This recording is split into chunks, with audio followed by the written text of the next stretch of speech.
Halo semuanya, kembali lagi bersama saya di sini.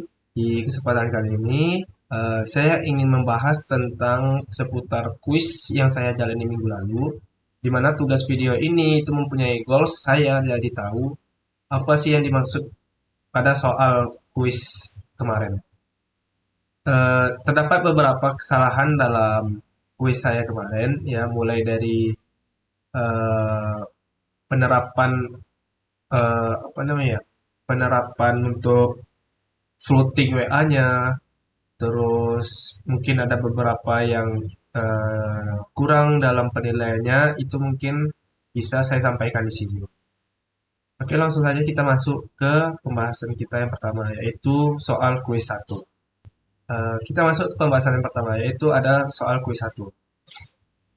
Di sini saya sudah komit untuk pembahasan soal kuis satunya, di mana pada soal kuis satu ini kita membuat sebuah roots, ya, sebuah roots di mana roots ini dia langsung mengarah ke halaman login. Kita langsung saja buka. Nah, lebih tepatnya ini.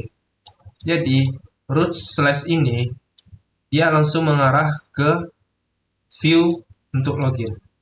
Jadi, ketika user mengakses slash seperti ini, dia langsung mengarah ke halaman login itu. Selanjutnya, itu ada sidebar, di mana sidebar ini dia ada pembatas antara dashboard dan juga CRUD master datanya. Sini kita beri penanda atau kita beri pemisah, yaitu antara dashboard antara dashboard ya antara dashboard dengan master data. Master datanya apa? Ada CRUD warga, proyek, dan juga user, teman-teman. Nah, jadi kalau bisa didemokan, dia akan menjadi seperti ini. Kita login sebentar dulu.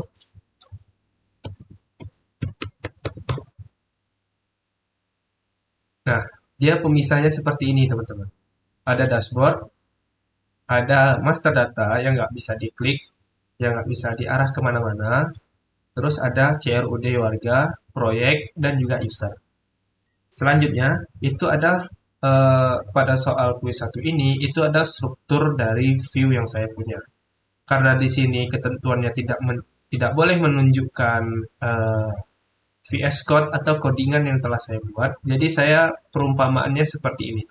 Struktur view di dalam struktur view yang ada di dalam folder view saya itu yang pertama sudah pasti nama folder view. Di dalam folder view ini dia ada layout dan juga page. Di dalam layout itu ada beberapa yang telah kita buat sebelumnya, ya, yaitu app blade, outblade, CSS, footer, header, dan lain-lainnya. Nah, untuk page ini untuk menampilkan halaman uh, utama, menampilkan halaman dari uh, yang ada di website kita, seperti dashboard untuk menampilkan ada dashboard.blade.php, terus ada warga ada index.blade, create.blade, edit.blade, dan lain-lainnya juga. Dan sekedar tambahan, di sini saya juga masukkan dalam page ini ada login dan register. Selanjutnya, kita ingin membahas soal kuis kedua, yaitu tentang pembahasan icon-icon pada setiap header, sidebar, maupun header-header aksi yang ada di website saya. Kita langsung masuk saja ke commit-nya.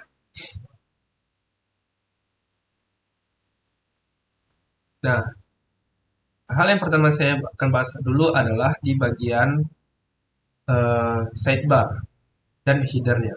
Di bagian sidebar, itu saya menambah sebuah feeder icon untuk proyek. Jadi, kalau bisa didemokan, ini adalah feeder icon yang telah saya tambahkan untuk sidebar si menu proyek. Begitu juga untuk warga. Warga, saya menambahkan feeder icon dengan nama users untuk menunjukkan bahwa ini adalah data untuk warga. Dan untuk user sendiri, itu juga saya menambahkan feeder icon dengan nama user. Jadi beda icon warga dan user ini, warga itu terdapat dua orang users ya, dua orang, dan user itu hanya satu orang.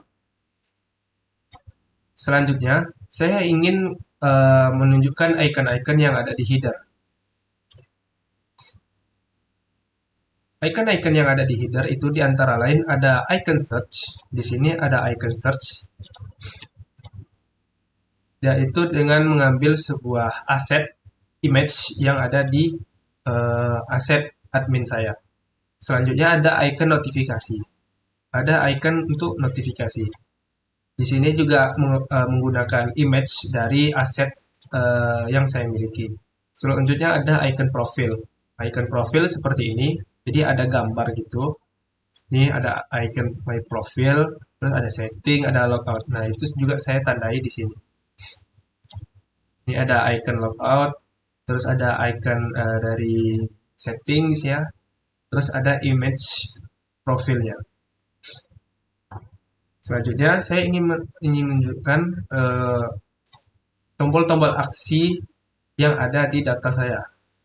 Nah, seperti ini ada tombol edit dan tombol delete, dan juga ada icon dari tambah usernya. Dimana di sini ketika kita masuk ke data user di bagian index, saya sudah menambahkan icon aksi untuk CRUD user, dimana di sini saya menambahkan feeder icon dengan nama edit ya, feeder icon dengan nama edit di sini untuk menambahkan icon plus di sini. Untuk menambahkan icon edit di sini. Selanjutnya untuk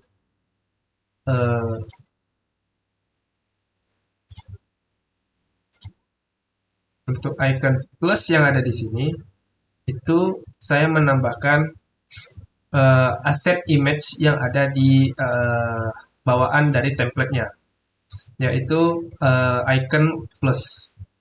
Nah, untuk icon delete-nya juga sama. Di sini saya menambahkan feeder icon trash ya, dari website feeder icon itu saya ambil dengan nama trash feeder icon ya. Terus saya terapkan dan jadi seperti ini untuk penanda bahwa ingin menghapus data. Begitu juga untuk CRUD yang lainnya. Misalnya di sini kita mau nambah proyek. Kita tambah. Oh, sebentar. Mungkin kalau kayak gitu kita 2026 aja. Coba tambah data. Nah, di sini ya.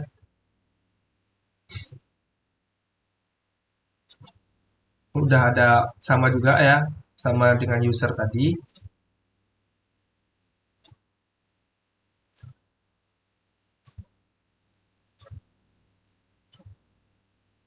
Dengan user tadi teman-teman ya. Oh, ini agak sedikit error ya. Nanti aja kita perbaiki, dan penjelasan saya juga cukup sampai di situ untuk soal kuis kedua.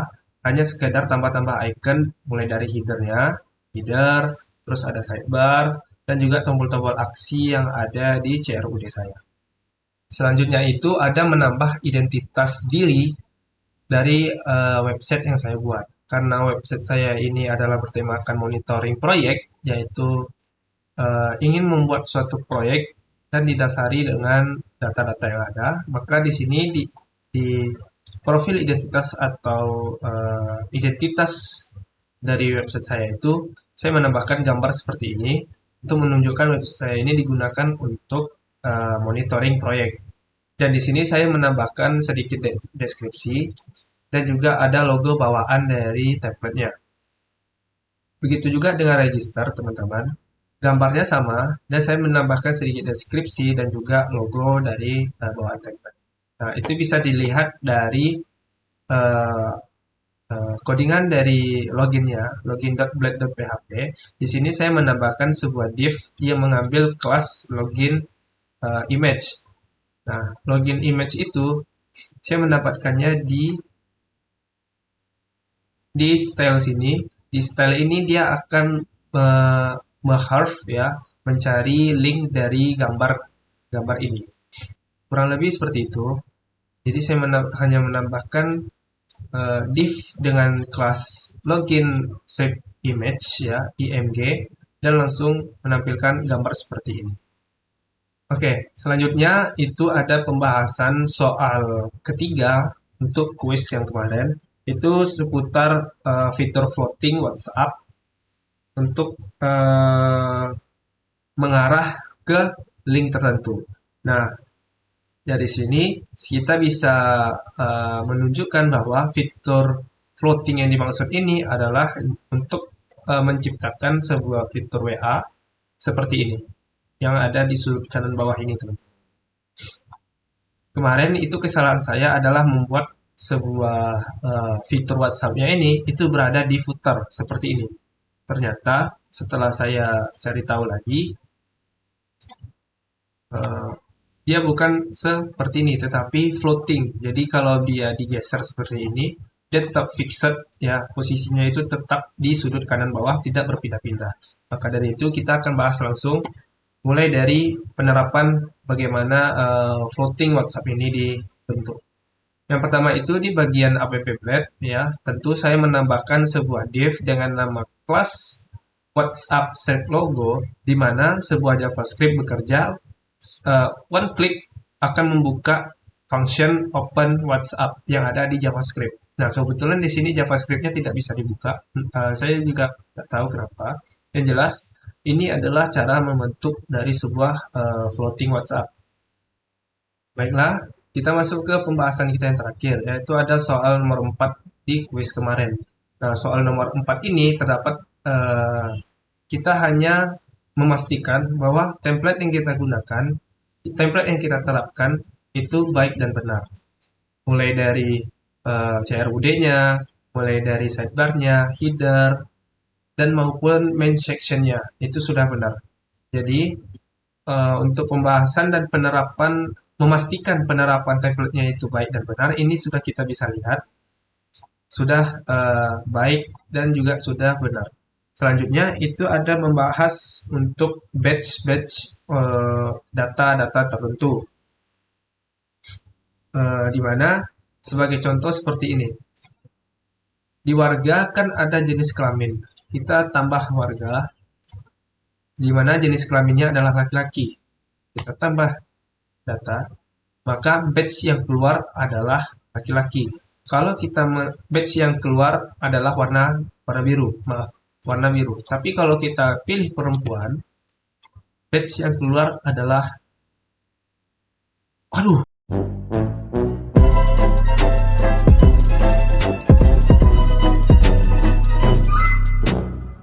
data tadi mungkin ada sedikit kesalahan ya, karena nicknya terlalu panjang atau gimana nggak tahu. Nah, batch yang keluar adalah berwarna pink. Ini kita bisa lihat dari codingan seperti ini. Kita hanya menambah span, ya, text span, dan kita ubah di style CSS-nya dengan nama background. Background kita ambil nanti background color-nya warna biru dan warna pink. Nah, contoh seperti ini di index kita hanya menambahkan sebuah kondisi untuk pemilihan seperti ini jenis kelamin. Kondisi di mana jika si item merupakan kolom jenis kelamin sama dengan laki-laki, maka dia akan diberi warna dark blue untuk si laki-laki. Jika dia else atau dia false, dia akan diberi warna background untuk dark pink untuk si perempuan. Begitupun untuk email, teman-teman. Hanya menggunakan text font batch light gray, abu-abu untuk si email ini. Untuk si jenis kelamin ada warna biru dan juga warna pink. Begitu juga di dashboard. Di dashboard kita juga menampilkan batch-batch warna sesuai dengan data-data yang ada. Nah, sebagai contoh di sini saya menambahkan data batch untuk proyek di kolom anggaran warna hijau agar terlihat lebih natural dan lebih menunjukkan bahwa ini merupakan anggaran dari proyek ini. Selanjutnya mungkin kita akan eh, menunjukkan partial view kita itu sudah diterapkan dengan baik atau benar. Contoh seperti ini mungkin indeks warga. Kita sudah menerapkan partial view-nya itu dengan baik dan benar.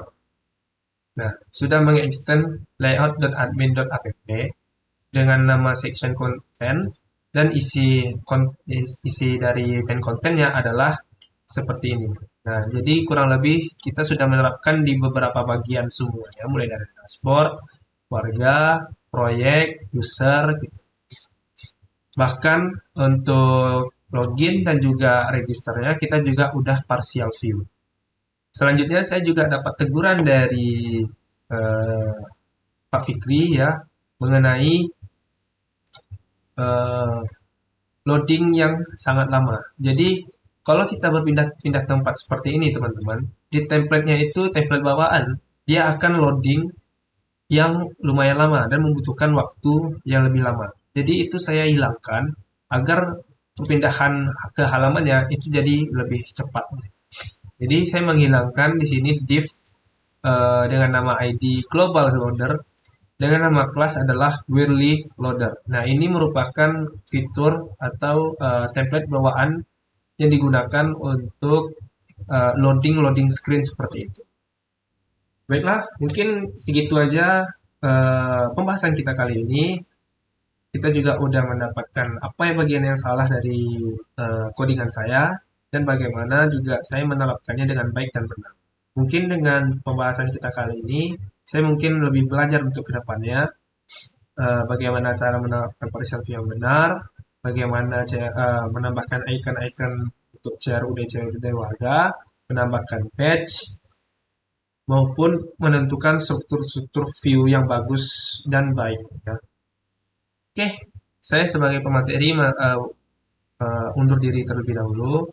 Saya mengucapkan terima kasih dan sampai jumpa di next video. Bye.